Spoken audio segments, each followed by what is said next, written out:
Hello, parents of the Grade 5A2 group. I am Mr. Smith, uh, and I'd like to talk to you about a few things that will be different for this semester in the A2 group or just for Grade 5 English in general, as there are not too many things different about the A1 and the A2 testing.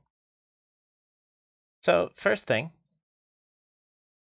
there's been a few changes in the students in the class.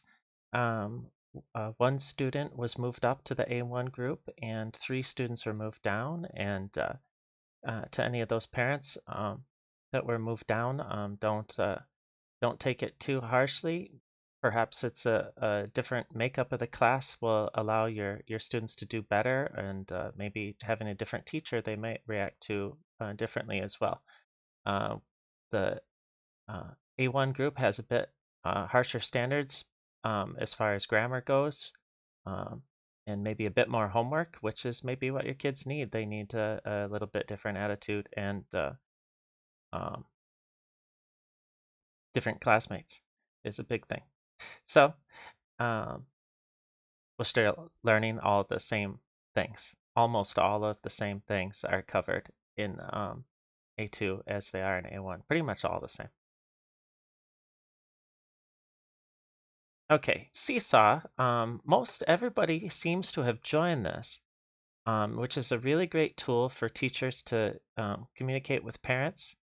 Um, so I see that most everybody's joined it, but now when I send a message, I don't see that many people have seen the message. So what I'm using this mainly for is to let you know a little announcements as far as basics are just any changes in class, but of course, day before the quizzes and tests and exams of some things they should be studying, share some things there. And then also to let you know when I return the test, because some kids in class don't bring their exams, even though they're asked to have you sign it and I want you to see how they're doing. They don't bring it to you and you don't know that it happened. Many parents don't sign the communication book, so uh, it's hard for me to know about your communication with them. So I can let you know when they get a quiz or a test back, an exam back, when that's been returned, and you know that you need to check to see how they did and that they did their corrections. And once you do have it, if there's anyone, please send me an email that you weren't able to join the class, and I will send you another sign up page. I might be able to just send a sign up page for everyone, and if you've already done it, just disregard it. But you got to make sure to turn on notifications on your phone, or you won't see the messages. Okay, the communication book. Just a few small changes. Last semester, we had the section in the vocabulary of self-chosen, 10 words each week, 10 words that are self-chosen by the kids. And well, that just really didn't work out for the A1 group or the A2 group. Seems that the kids are so busy with everything in school um, that maybe they're too young as well to be having this mindset of choosing words that they don't know. Obviously, there's many words in Reading Street they don't know, but when they're asked to choose the words they don't know and write them down and look for the Chinese, well, that was evidently too much for them. And so we took that out of there as a failed idea. And so we added more words there, which is not a problem because there always were lots of words in Reading Street. It's just now we're picking them. They don't have to pick them. Many words in these stories. As each book goes up, of course, gets harder and harder vocabulary. So that's a change. Now we still have on the first week of each story the core vocabulary words. Those are the ones chosen by Reading Street um, that are highlighted in each story. And then the spelling words are on the first week now. The 20 spelling words which come from the Reader's Writer's Notebook and practice a spelling pattern, those ones are listed on the first week rather than the second week of the story, which makes sense because the first week is when we test those words. And so that leads into the changes with the quizzes a bit. We're adding a bit more vocabulary this semester is the main change. The quizzes, the first quiz of each story, each cycle, of course, is the spelling words. That's the main thing. But we will have the matching of the definition to the core vocab words, those first maybe 6, 7, or 8 words. And for the spelling, our main focus is remembering the spelling pattern, the spelling of the words, but we are going to work in some more with the definition of the spelling words, not matching to a definition, but being able to um, do a close type sentence where you fill in the word to the correct spelling word to match the sentence. And so that will be coming up too. And so tests, I refer to quiz as the first week of the story, test as the second week, which is more comprehensive of the story and the grammar and the reading skill and more vocabulary. So now we have 20 vocabulary words. So we'll take those ones from the first week, those 7 words, and then we'll add another 13, and they will get the definitions for all those.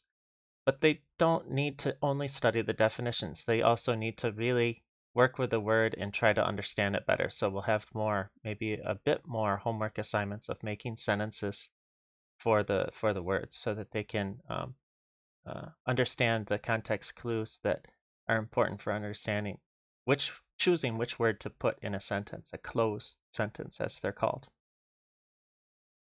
The exams, no big changes. Exams should be the same format. No major changes are planned. Okay, I'm keeping closer track on the students who don't do homework and who do homework. So kids who do turn in all their homework, they're getting rewarded on their quiz grades. That if they have a whole week of turning in all their homework, then they get an extra 4 points on their quiz. And then same for the following week. So if you figure the test is a 2-week cycle, they could get up to 8 extra points on there for doing all their homework. I feel like I don't give a lot of homework, but sometimes the kids are too busy to do it, or they don't take a priority. So they don't give it priority, the English class, over their other things at school.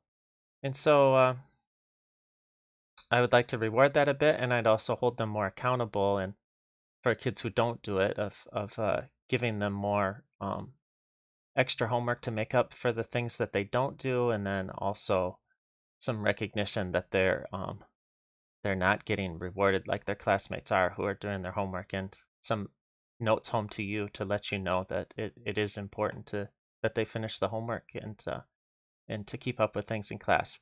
Just as well, not just doing the homework, but also doing corrections. Just as important, often that's something that we write in the communication book. So maybe some days that's the only homework they have is just do corrections. So that can't be disregarded. That's considered as a normal homework. That's part of the cycle. And especially in the writing book of the sentences, they've got to keep up with those corrections. So making sure that they understand, trying to understand what my editing marks mean and how they should do the correction properly. And we're making a lot of progress there.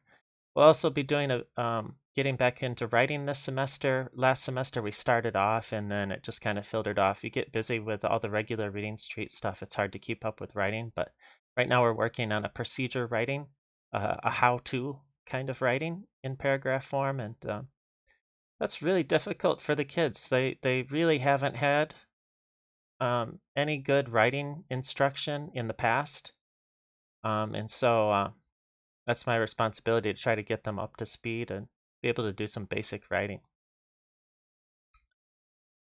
All right, here is my email, which we can use for correspondence. I prefer Seesaw again, but email is fine. If you have any questions, concerns, and I think all the kids in class have made a lot of progress. We have a good relationship in class. Um, uh, sure, sometimes they might say, oh, English class is boring or whatever.